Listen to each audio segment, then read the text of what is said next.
श्री कृष्ण कहते हैं कि हर जगह वीरता का प्रदर्शन करना और हर जगह पीठ दिखाना उचित नहीं होता। बेहतर होता है कि आप वक्त, काल और परिस्थिति की अनुकूलता को देखकर निर्णय करें। सड़क पार करते हुए कई बार गिरगिट मारा जाता है क्योंकि वह स्थिति की गंभीरता को समझे बिना ही सीना तान कर कहीं भी खड़ा हो जाता है। और सड़क पार करते हुए गिलहरी मारी जाती है क्योंकि वह चुनौतियों का सामना करने की जगह पीठ दिखाकर भागना ज्यादा श्रेष्ठ समझती है। इसीलिए हर जगह वीरता का प्रदर्शन करना और हर जगह पीठ दिखाना उचित नहीं होता।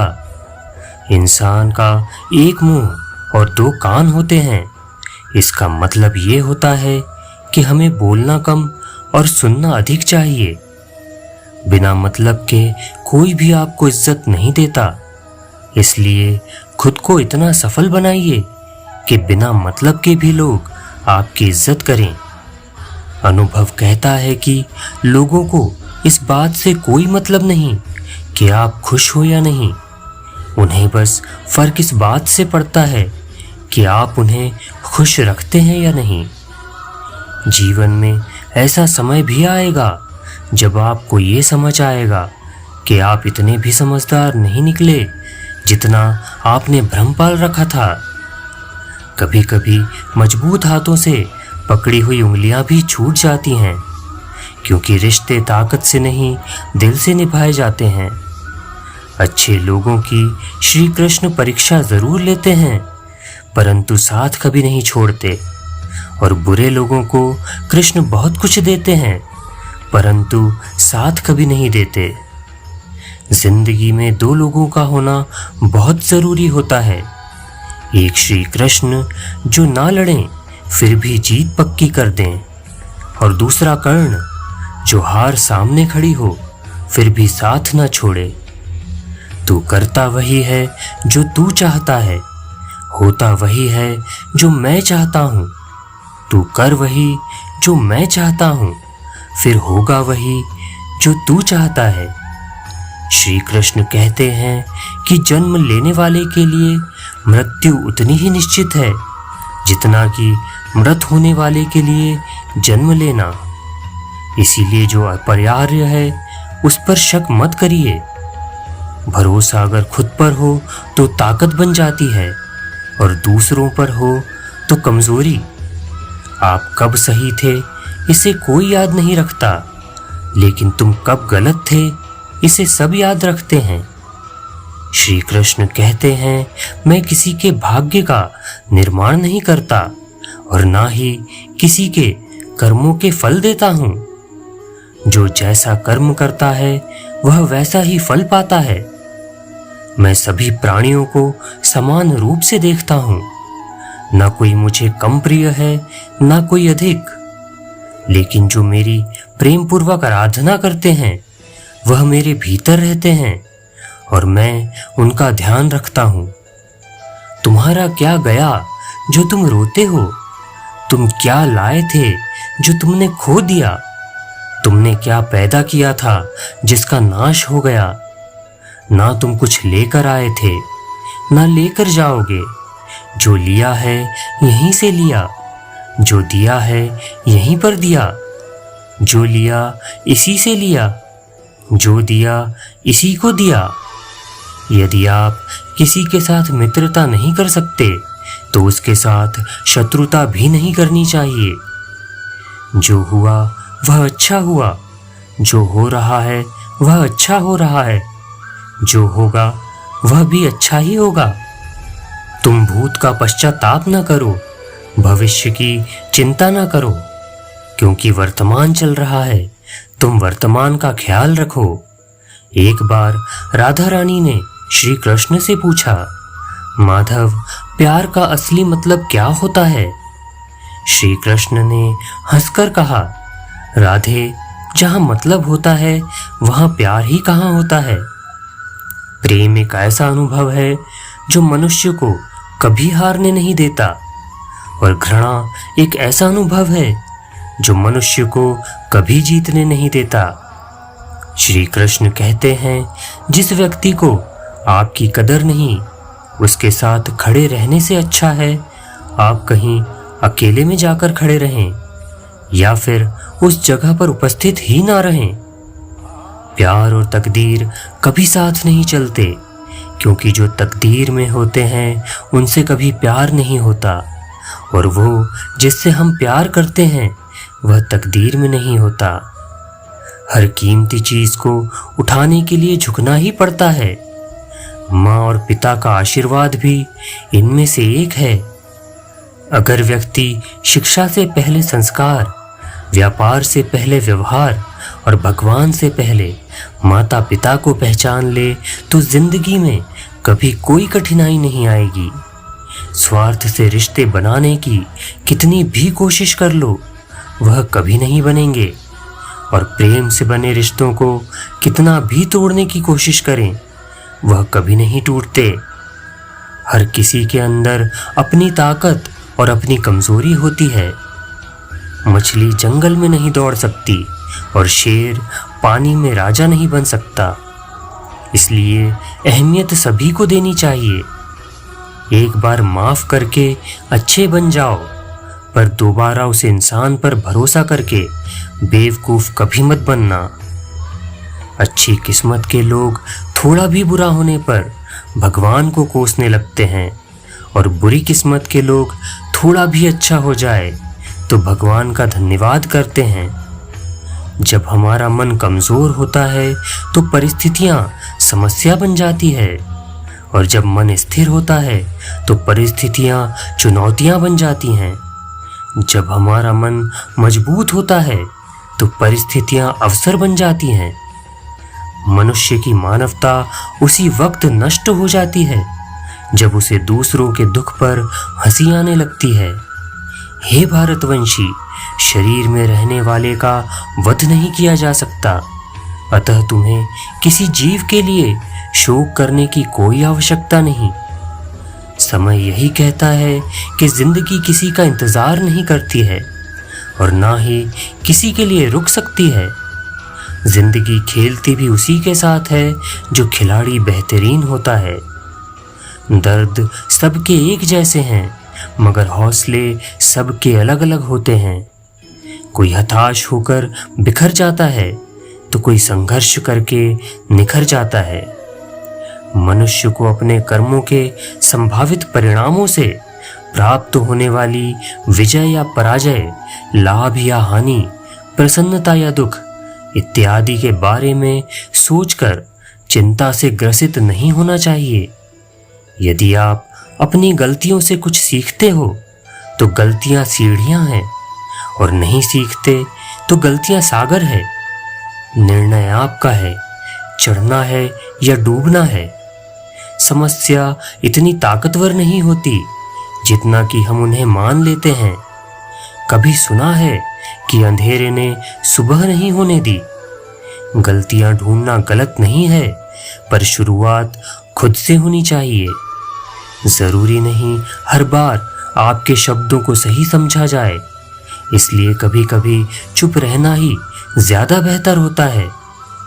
जो जितना अधिक शांत होता है वो उतनी ही गहराई से अपनी बुद्धि का प्रयोग कर सकता है। निंदा से घबराकर अपने लक्ष्य को कभी ना छोड़ें, क्योंकि लक्ष्य मिलते ही निंदा करने वालों की भी राय बदल जाती है। आपकी हार और जीत आपकी सोच पर निर्भर है, इसलिए मान लो तो हार ही होगी और ठान लो तो जीतोगे ही। सबसे समझदार और स्थिर बुद्धि वाला व्यक्ति वही होता है जो सफलता मिलने पर अहंकार नहीं करता और विफल होने पर गम में नहीं डूबता। जीवन में कभी भी अपनी तुलना मत करिए। आप जैसे हैं सर्वश्रेष्ठ हैं। मनुष्य अपने विश्वास से निर्मित होता है। जैसा वह विश्वास करता है वैसा ही बन जाता है। जिसने अपने मन को जीत लिया उसके लिए मन सर्वश्रेष्ठ मित्र है, किंतु जो ऐसा नहीं कर पाया उसके लिए उसका मन उसका सबसे बड़ा शत्रु बन जाता है। नकारात्मक विचारों का आना तय है परंतु यह आप पर निर्भर है कि आप उन्हें कितना महत्व देते हैं। हमेशा याद रखना, बेहतरीन दिनों के लिए बुरे दिनों से लड़ना पड़ता है। जीवन में कुछ भी स्थायी नहीं है, इसलिए स्वयं को अधिक तनावग्रस्त ना करें, क्योंकि परिस्थिति चाहे कितनी भी खराब हो, बदलेगी जरूर। संसार में परेशानी देने वाले की हस्ती कितनी भी बड़ी हो, पर भगवान की कृपा दृष्टि से बड़ी नहीं हो सकती। प्रेरणा का सबसे बड़ा स्रोत आपके अपने विचार हैं, इसलिए बड़ा सोचें और खुद को जीतने के लिए हमेशा प्रेरित करिए। मुश्किलें केवल बेहतरीन लोगों के हिस्से में ही आती है, क्योंकि वही लोग उसे बेहतरीन तरीके से अंजाम देने की काबिलियत रखते हैं। कोई कुछ भी कहे, बस आप अपने आप को शांत रखो, क्योंकि सूरज कितना भी तेज क्यों ना हो, समुद्र को नहीं सुखा सकता। जहां आपकी कोई कीमत नहीं, वहां पर रुकना अनुचित होता है, चाहे वह किसी का घर हो या किसी का मन। जब कोई हाथ और साथ दोनों ही छोड़ देता है, तब कुदरत कोई ना कोई उंगली पकड़ने वाला जरूर भेजती है। जो मन को नियंत्रित नहीं करते, उनके लिए वह शत्रु के समान होता है। श्री कृष्ण अर्जुन से कहते हैं, हे अर्जुन, व्यक्ति जो चाहता है वो बन सकता है, यदि वो विश्वास के साथ इच्छित वस्तु पर लगातार चिंतन करे। सिर्फ दुनिया के सामने जीतने वाला ही विजेता नहीं होता, बल्कि किन रिश्तों के सामने कब और कहां हारना है, यह जानने वाला भी विजेता होता है। जो लोग बुद्धि को छोड़कर भावनाओं में बह जाते हैं, उन्हें हर कोई मूर्ख बना सकता है। वक्त से पहले मिली चीजें अपना मूल्य खो देती हैं, और वक्त के बाद मिली चीजें अपना महत्व। आत्मा पुराने शरीर को वैसे ही छोड़ देती है, जैसे मनुष्य पुराने कपड़ों को उतारकर नए कपड़े धारण कर लेता है। जैसे जल में तैरती नाव को तूफान अपने लक्ष्य से दूर ले जाता है, ठीक वैसे ही इंद्रिय सुख मनुष्य को गलत रास्ते की ओर ले जाता है। आपका विश्वास एक पर्वत को भी खिसका सकता है, लेकिन आपके मन का संदेह दूसरा पर्वत खड़ा कर सकता है। हमारा खुद पर विश्वास होना बहुत जरूरी होता है, क्योंकि हम अपने रास्ते पर खुद ही चलते हैं।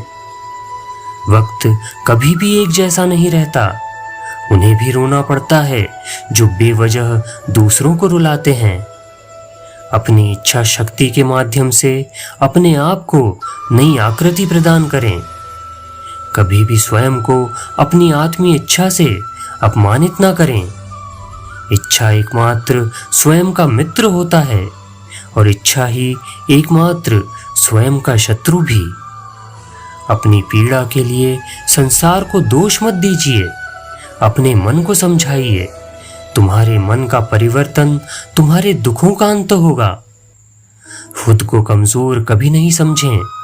अगर आप गिरते हो तो उठने का प्रयास करो, लड़ो पूरी निष्ठा से अपना कर्तव्य, अपना कर्म निभाओ। बाकी सब कुछ श्री कृष्ण पर छोड़ दो। हो सकता है हर दिन अच्छा ना हो, लेकिन हर दिन में कुछ अच्छा जरूर होता है। धैर्य रखिए। कभी कभी आपको जीवन में सबसे अच्छा पाने के लिए सबसे बुरे दौर से गुजरना ही पड़ता है। रोना बंद कर दीजिए और अपनी तकलीफों से लड़ना सीखिए, क्योंकि साथ देने वाले शमशान से आगे नहीं जाते। समय जब न्याय करता है, तब गवाहों की आवश्यकता नहीं पड़ती। किसी का उपहार तभी असली और पवित्र होता है जब वह हृदय से किसी सही व्यक्ति को सही समय और सही जगह पर दिया जाए। सुंदरता आपके दृष्टिकोण में होती है। किसी को कीचड़ में खिला कमल भी लुभाता है, और किसी को चांद में भी दाग नजर आता है। श्री कृष्ण कहते हैं, जो होता है अच्छे के लिए होता है।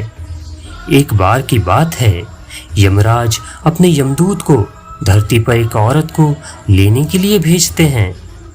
जब वह धरती पर उस औरत के पास पहुंचते हैं तो वह देखते हैं कि उस मृत शरीर के पास 2 बच्चियां होती हैं।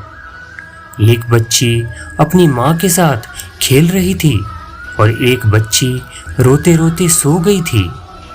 यह देखकर यमदूत को अच्छा नहीं लगा और वह उस मृत शरीर के बिना ही यमलोक चले गए। वहां जाकर वह यमराज को बोले, हे प्रभु, क्या हम उस मृत शरीर में थोड़े समय के लिए जान नहीं डाल सकते, क्योंकि उसकी बेटियां बहुत ही छोटी छोटी है। पिता ना होने के कारण वह अनाथ हो जाएगी। यमराज जी बोले, तुमने उस मृत शरीर को न लाकर अच्छा नहीं किया। यह करके तुमने परमात्मा के कार्य में विघ्न डाला है। तुम्हें इसकी सजा जरूर मिलेगी। यमराज ने कहा, तुम धरती पर चले जाओ और तब तक वापस नहीं आना जब तक तुम अपनी मूर्खता पर हंस न जाओ। यमदूत धरती पर चले गए। यमराज के द्वारा सर्दी के कपड़े न दिए जाने से यमदूत ठंड के मारे ठिठुर रहा था। उसी समय एक व्यक्ति वहां पर आता है। यमदूत को ऐसी हालत में देखकर उसे बहुत दया आती है। उस व्यक्ति के हाथ में एक कंबल था जो कि वह अपने बच्चों के लिए ले जा रहा था, परंतु उसे दया आती है और वह कंबल यमदूत को दे देता है और उसे अपने साथ घर चलने को कहता है। जब वह व्यक्ति घर पहुंचता है तब उसकी बीवी उससे पूछती है कि क्या तुम बच्चों के लिए कंबल नहीं लाए? तब वह व्यक्ति कहता है, यह कंबल मैंने इनको दे दिया। तब उस व्यक्ति की बीवी गुस्सा होकर बोलती है, इस कंबल की ज्यादा जरूरत इन बच्चों को है। यमदूत मन ही मन में हंसने लगा और कहने लगा कि इनको नहीं पता कि इनके घर पर यमदूत आया है। वह व्यक्ति चमड़े के जूते बनाया करता था और वहां रहते रहते यमदूत भी ये बनाना सीख गया था। यमदूत इतने अच्छे जूते बनाता था कि सभी लोग उससे जूते बनवाने आते। एक बार उस नगर के राजा ने अपने सिपाही को उस व्यक्ति के घर भेजा। वह सिपाही उस व्यक्ति के घर एक चमड़ा लेकर आता है और कहता है, यह लीजिए, यह चमड़ा आपको कहीं नहीं मिलेगा और तुम इस चमड़े से राजा के लिए सुंदर जूते बना दो। परंतु यमदूत ने उसके जूते बनाने के बजाय ऐसे जूते बना दिए जो मृत्यु होने के बाद इंसान को पहनाए जाते हैं। वह जूते देखकर व्यक्ति बहुत क्रोधित हुआ। वह सोचने लगा कि अब राजा उसका क्या हश्र करेंगे। जब यमदूत ने उनकी डांट फटकार सुनी तो उन्हें बहुत हंसी आने लगी। इतने में सिपाही आता है और कहता है, तुम इस चमड़े के ऐसे ही जूते बना देना क्योंकि राजा की मृत्यु हो गई है। तब वह व्यक्ति यमदूत से माफी मांगने लगा। तब यमदूत बोले, मैं तो अपने कर्मों द्वारा की गई सजा को भुगत रहा हूँ। काफी समय बाद उस व्यक्ति की दुकान पर एक लड़की आई अपनी 2 बेटियों के साथ। वह लड़कियां अपनी शादी के लिए जूते बनवाने आई थी। उन लड़कियों को देखते ही यमदूत को याद आता है कि यह वही लड़कियां हैं जो उस मृत महिला के पास रो रही थी। तब वह यमदूत उस महिला से पूछते हैं कि यह बच्चियां कौन है। तब वह बताती है कि यह लड़कियां अनाथ है। इनके पैदा होते ही 2 साल बाद इनकी माँ इनको छोड़कर चली गई थी। मेरे पास भी संतान नहीं थी, इसलिए मैंने इन्हें गोद ले लिया और मेरे पास बहुत संपत्ति है और आगे जाकर यही दोनों मेरी संपत्ति की मालकिन बनेगी।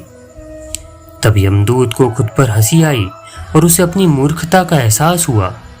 तब वह 3 बार हंसा। फिर वह व्यक्ति यमदूत से कहता है कि अब आप 3 बार हंस चुके हो, अब आप मुझे अपनी हंसी का कारण बताएं। तब यमदूत उस व्यक्ति को सारी बात बताता है और कहता है, आज मुझे पता चला कि जो होता है वह अच्छे के लिए होता है, जो हो रहा है वह भी अच्छा हो रहा है और जो होगा वह भी अच्छे के लिए ही होगा। आज की इस वीडियो में इतना ही। जल्द मिलेंगे श्री कृष्ण के विचारों के साथ एक नए वीडियो में। तब तक के लिए धन्यवाद। जय श्री कृष्ण।